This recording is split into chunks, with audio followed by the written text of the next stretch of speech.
What is up, guys? Del Boy here. So David Benavidez predictably knocks out Jalen Love early. He knocked him out in the second round, and yeah, it was a fairly one-sided affair. Benavidez did what he had to do. This was his first fight back since losing his WBC title due to a failed drug test. Benavidez tested positive for cocaine, so he relinquished his belt. And yeah, this was his first comeback fight. And, for the most part, he looked pretty good. He was in there with a limited opponent, a much smaller opponent. And yeah, he did what you expected of him, to be quite honest. First round, Jalen Love actually comes out fairly aggressive.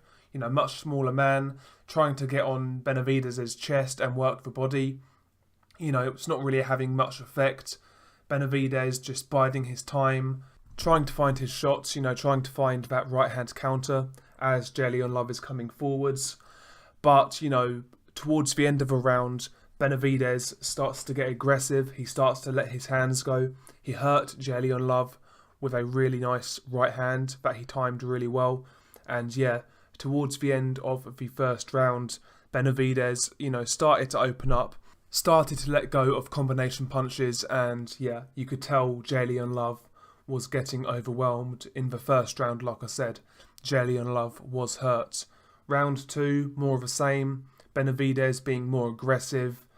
Jalen Love still looked shell-shocked from the first round. And yeah, Benavidez just jumped on top of him, landed a lovely combination on the ropes, blistering hand speed, and Lawrence Cole jumped in and stopped it.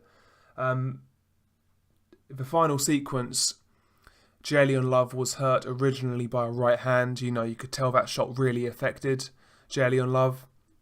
And Benavidez jumped right on Jalen Love, let go of a combination, and Lawrence Cole stopped the fight while Love was still on his feet.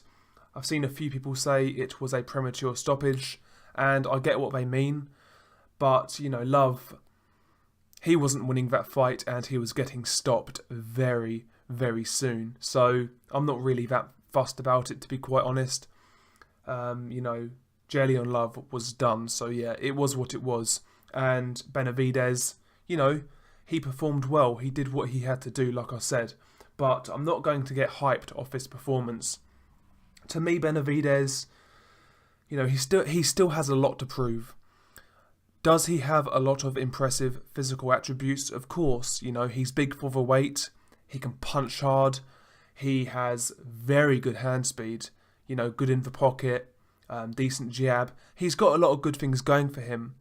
But, he's fought at a relatively low level. The best wins on his resume are Porky Medina and Ronald Gavril. That says it all. So we need to calm down on the hype and let this guy step up and develop. Let's see what we have here. You've got to take into account this guy went life and death with Ronald Gavril. And Gavril, in my opinion, well, he's not a top 15 super middleweight. Let's be honest about it. He's not. And Benavidez struggled. So let's put the brakes on the hype train for just a moment. And yeah, let's see this guy develop. To me, Benavidez, like I said, a lot of physical attributes. He's still very young. He's got a lot of potential. But he's by no means a perfect fighter. Defensively, I think he is a bit open coming forwards. I personally believe he's open for a left hook. And also when Benavidez lets go of his hands, when he throws combinations, a lot of his punches are fairly wide, in my opinion. So, a good quick straight counterpuncher could also exploit that. Defensively, I think Benavidez does have holes, and he does need to tighten up on a few things. But at this level, he's going to get away with it. So they're not really that apparent right now, but I can see a few holes here and there.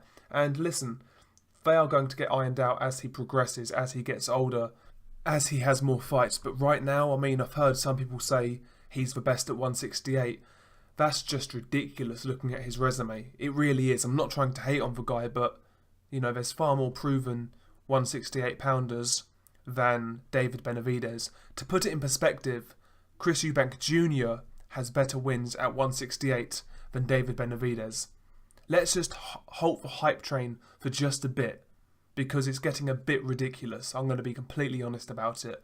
And would I pick Benavidez to beat Callum Smith right now? No, I wouldn't. I think Callum Smith is a far better technical boxer, far better timing, far more proven at a higher level. And listen, I had my doubts about Callum Smith for the longest, but he's proven himself at this weight class. Benavidez hasn't. You know, like I said, the two best guys he's fought are Porky Medina and Ronald Gavriel. So let's slow down this hype train just a bit, okay? But yeah, he did what he had to do. You know, he performed well, he got the knockout, he done it quickly, and he progresses to the next stage of his career. And they are talking about him fighting Anthony Dirrell. I think that's a good fight for him at this stage of his career.